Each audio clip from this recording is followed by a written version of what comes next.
আসসালামু আলাইকুম রহমতুল্লাহ। এই গাছগুলো আমি এখন ছোট টবের মধ্যে লাগাবো, ছোট একটা বালতির মধ্যে। এখানে দেখেন, প্রথমে এখানে টোটাল 6টার মতো ফুটা করা হয়েছে, 6টা ফুটা করা হয়েছে। আর এখানে কিছু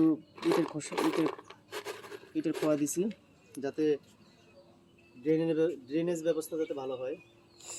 তো এখন আমি মাটি নেব।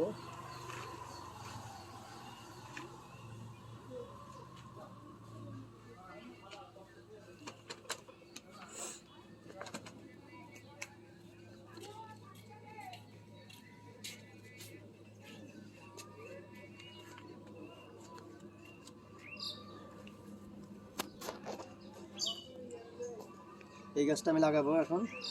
এটা হলো থাই জাতের আনার গাছ।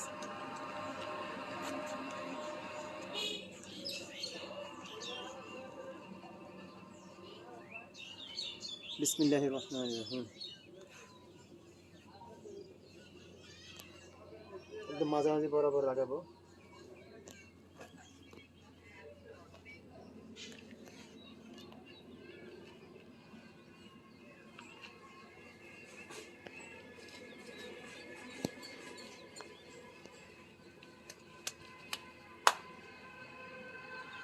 চারদিক দিয়ে একটু চেপে দিব।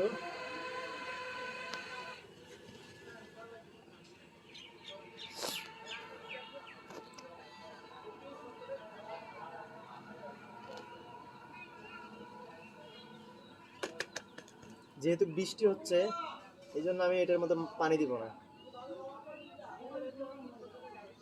এটা হলো আমার থাই জাতের আনার গাছ।